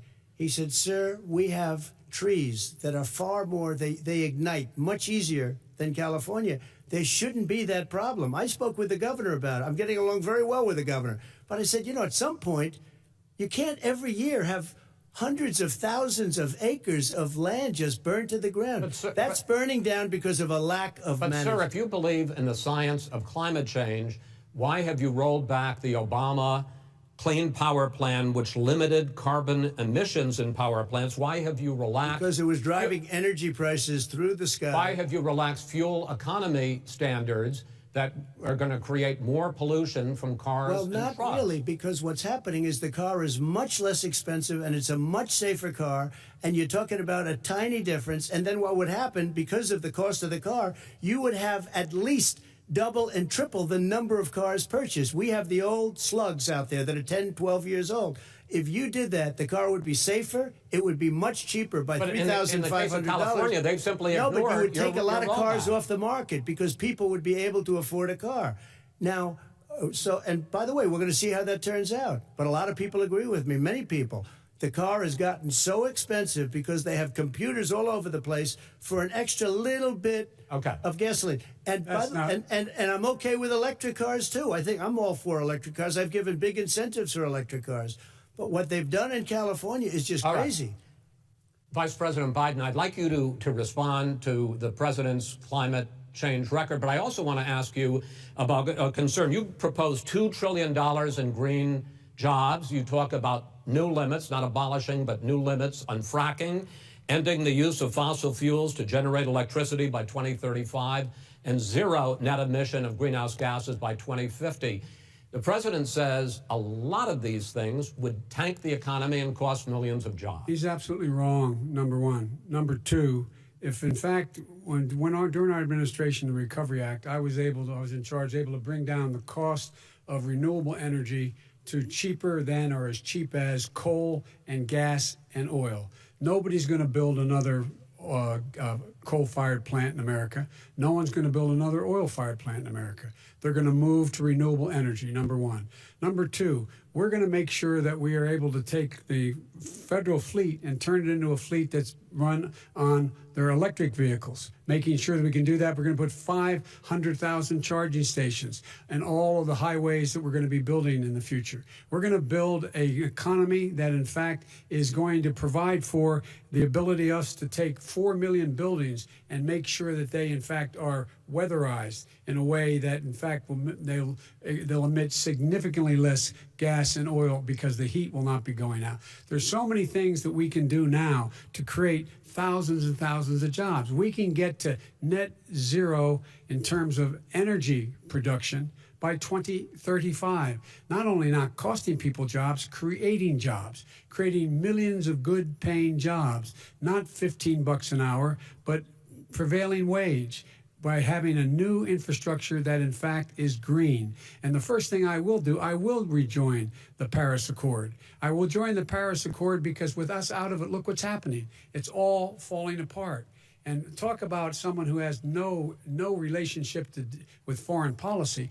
Brazil, the rainforests of Brazil are being torn down, are being ripped down. More carbon is absorbed in that rainforest than every bit of carbon that's emitted in the United States. Instead of doing something about that, I would be gathering up and making sure we had the countries of the world coming up with $20 billion and say, here's $20 billion. Stop tearing down the forest. And if you don't, then you're going to have significant economic consequences. What about the argument that President Trump basically says that you have to balance environmental interests and economic interests, and he's drawn his line? Well, he hadn't drawn a line. He still, for example, he wants to make sure that methane's not a problem. You can now emit more methane without it being a problem. Methane. This is a guy who says that you don't have to have mileage standards for automobiles that exist now. This is the guy who says that, well, the fact that it's all true. And here's the deal. He's talking about the Green New Deal, and it's not $2 billion or $20 billion, as you said. $100 trillion. I'm talking about where they want to rip down buildings and rebuild the building. No, it's the that is dumbest, not- most that ridiculous. is not- where airplanes are out of business, where two-car systems are out, where they Not want to true. take out the cows too. Not You know, that's not true. true either, right? Not this is true. this is a 100 Simply, trillion. look, That's more money than that our is- country could make in that is 100 simply years if we're not going to the case. All right, let me destroy our because I country. actually wait a minute, sir. I actually have studied your plan, and it includes upgrading 4 million buildings, weatherizing 2 million homes over 4 years, building 1.5 million energy efficient homes. So the question becomes: the president is saying, I think some people who support the president would say that sounds like it's going to cost a lot of money and hurt the economy. What it's going to do is going to create thousands and millions of jobs, good-paying 100 trillion. jobs. But let him finish, sir. He doesn't know how to do that. $100 billion. The fact is, it's going to create millions of good-paying jobs, and these tax incentives to people for people to weatherize, which he wants to get rid of. It's going to make the economy much safer. Look how much we're paying now to deal with the hurricanes. By the way, he has an answer for hurricanes. He said maybe we should drop a nuclear weapon on them. They may. I never said that. That's at all. he did say. You made it up. And here's the deal. You make up a we lot of things. we are going to be in a position where we can create hard, good jobs by making sure the environment is clean and we all are in better shape. We spend billions of dollars on floods, hurricanes, rising seas. We're in real trouble. Look what's happened just in the Midwest with these storms that come through and wipe out entire sections and counties in Iowa. They didn't happen before. They're because of global warming. We make up 15% of the world's problem. We, in fact, but the rest of the world, we've got to get them to come along. That's why we have to get back into the Paris Accord. All right, gentlemen. Wait a minute, Chris. So why didn't he do it for 47 years? You were vice president. Why didn't you get the world? China sends up real dirt into the air. Russia does. India does. They all do. We're supposed to be good. And by the way, he made a couple of statements. The Green New Deal is $100 trillion. That is not not $20 my billion. plan. That's the Green New you want to Deal rebuild every is building. not my plan. I want to rebuild every. If he knew anything about, if he knew Gentlemen, He anything made a about, statement about the military. He said I said something about the military. He and his friends made it up, and then they went with it. I never said it. Okay. That is What not he true. did Sir, is he you're done said in this segment. he called Mr. the Vice- military Mr. Vice President, stupid bastards. I and he did said not it on say tape. He said Mr. stupid Please, bastards. He not said sir. it. Stop. I would never I say would that. play to the Stop. military. Play it. Go ahead, You're Mr. on Vice tape. President. Answered his final question. The final question is, I can't remember which of all his rantings. I'm having a little trouble myself, but and about the economy and about this question of what it's going to cost. The economy. I mean, the Green New Deal and the idea of what your the environmental Green New changes Deal, will do. The Green New Deal will pay for itself as we move forward. We're not going to build plants that, in fact, are great polluting plants. So do you We're going to support build the Green New Deal? Pardon me? You support that? No, I don't support the Green New Deal. You don't? Oh, well, that's a You big let- statement. I that support means you the just Biden- lost the radical left. I Done. support Oh, you the don't? Biden plan that I put forward. Okay. The Biden plan, which is different than what he calls the radical Green New Deal. All right, gentlemen, final segment, election integrity. As we meet tonight, millions of Americans are receiving mail-in ballots or going to vote early. How confident should we be that this will be a fair election, and what are you prepared to do over the next 5+ weeks, because it'll not only be to Election Day, but also counting some ballots, mail-in ballots after Election Day.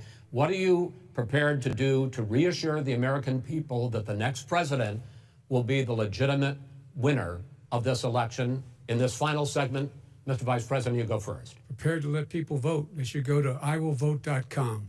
Decide how they're going to vote, when they're going to vote, and what means by which they're going to vote.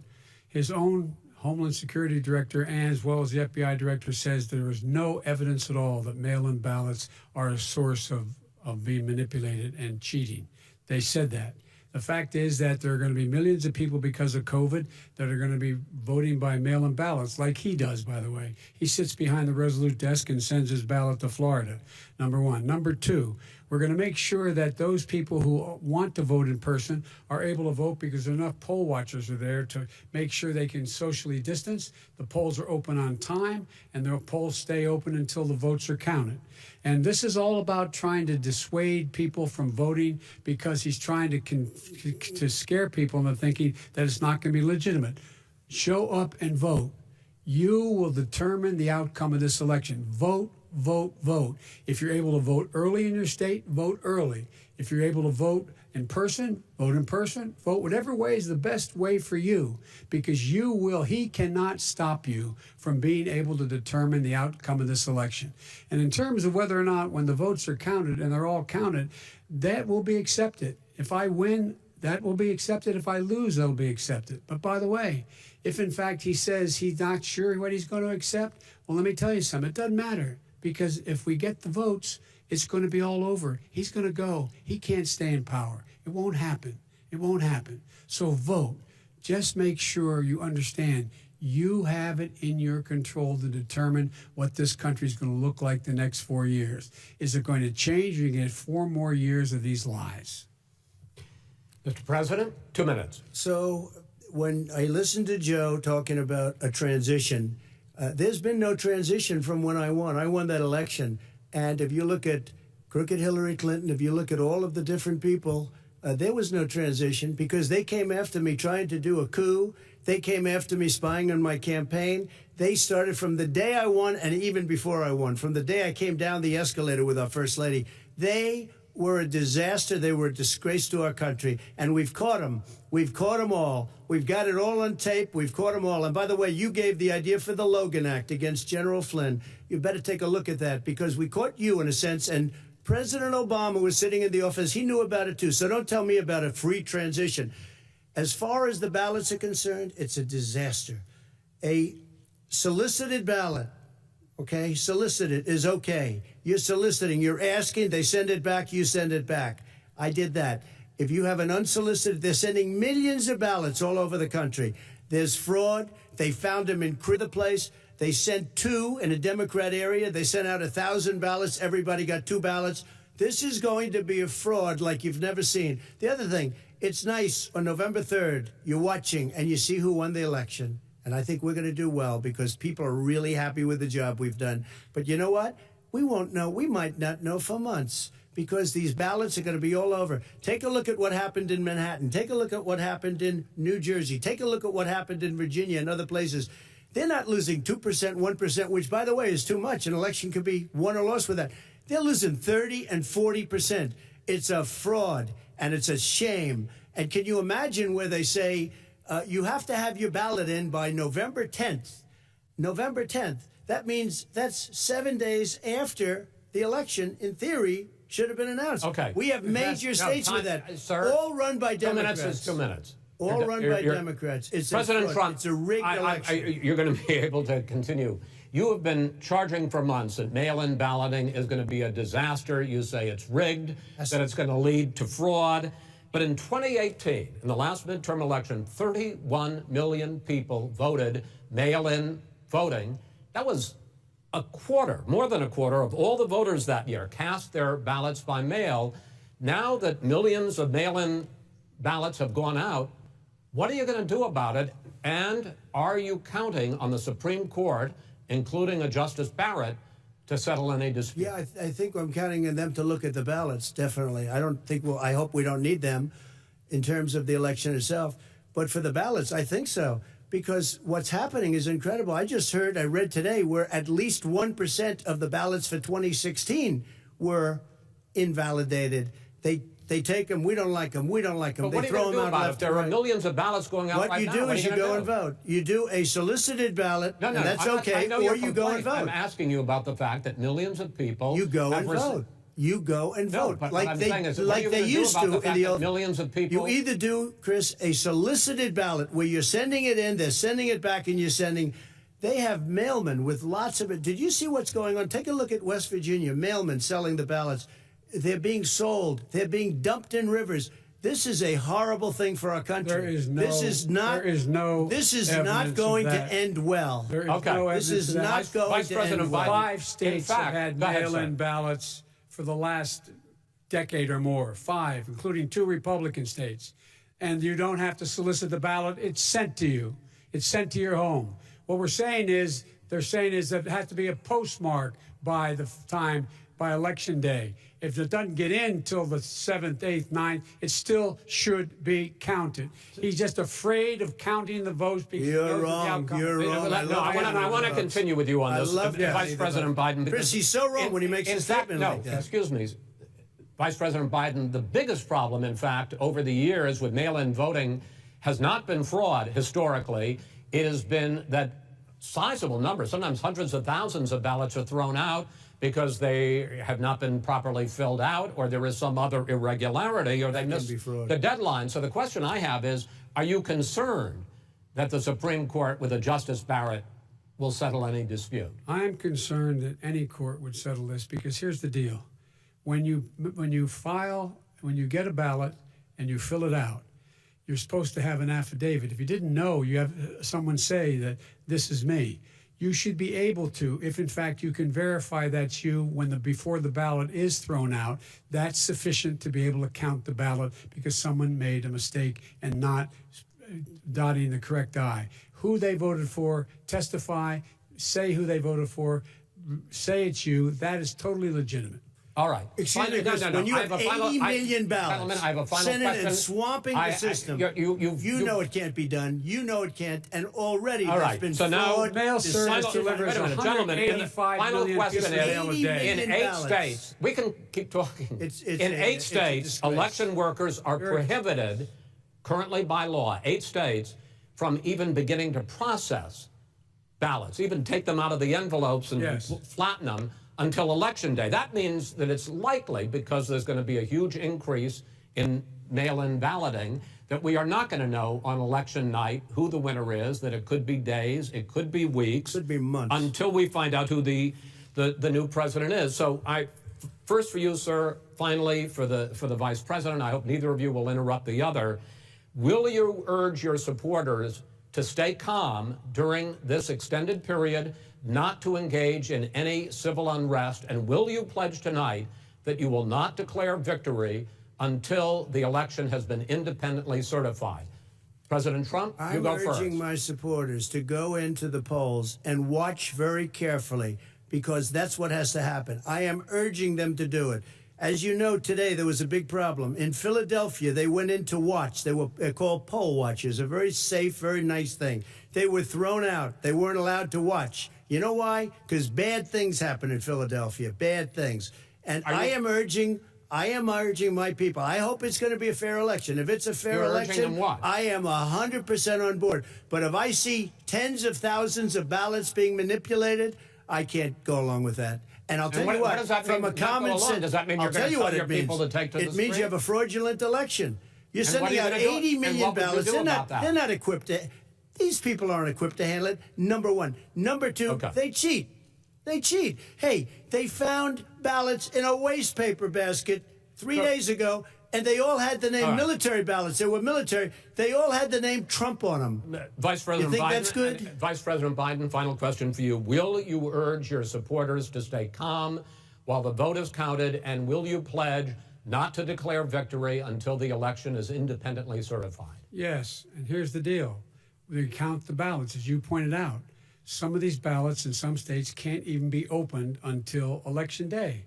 And if there's thousands of ballots, it's going to take time to do it. And by the way, our military, they've been voting by ballots since the end of the Civil War, in effect.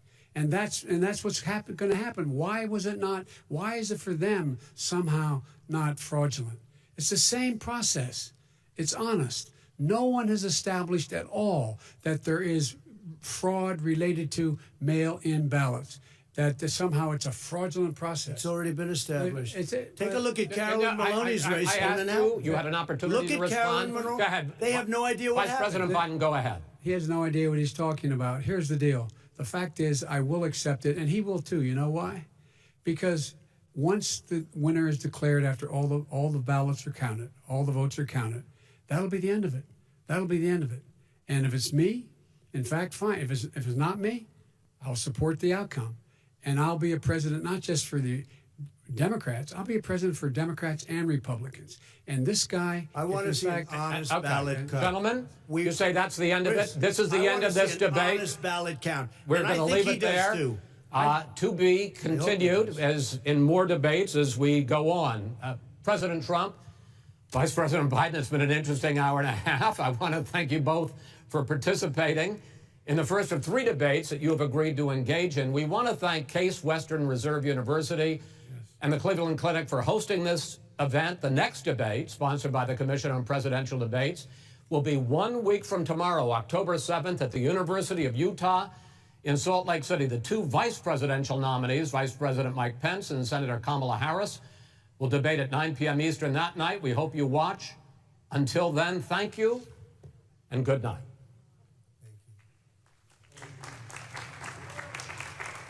Thank you.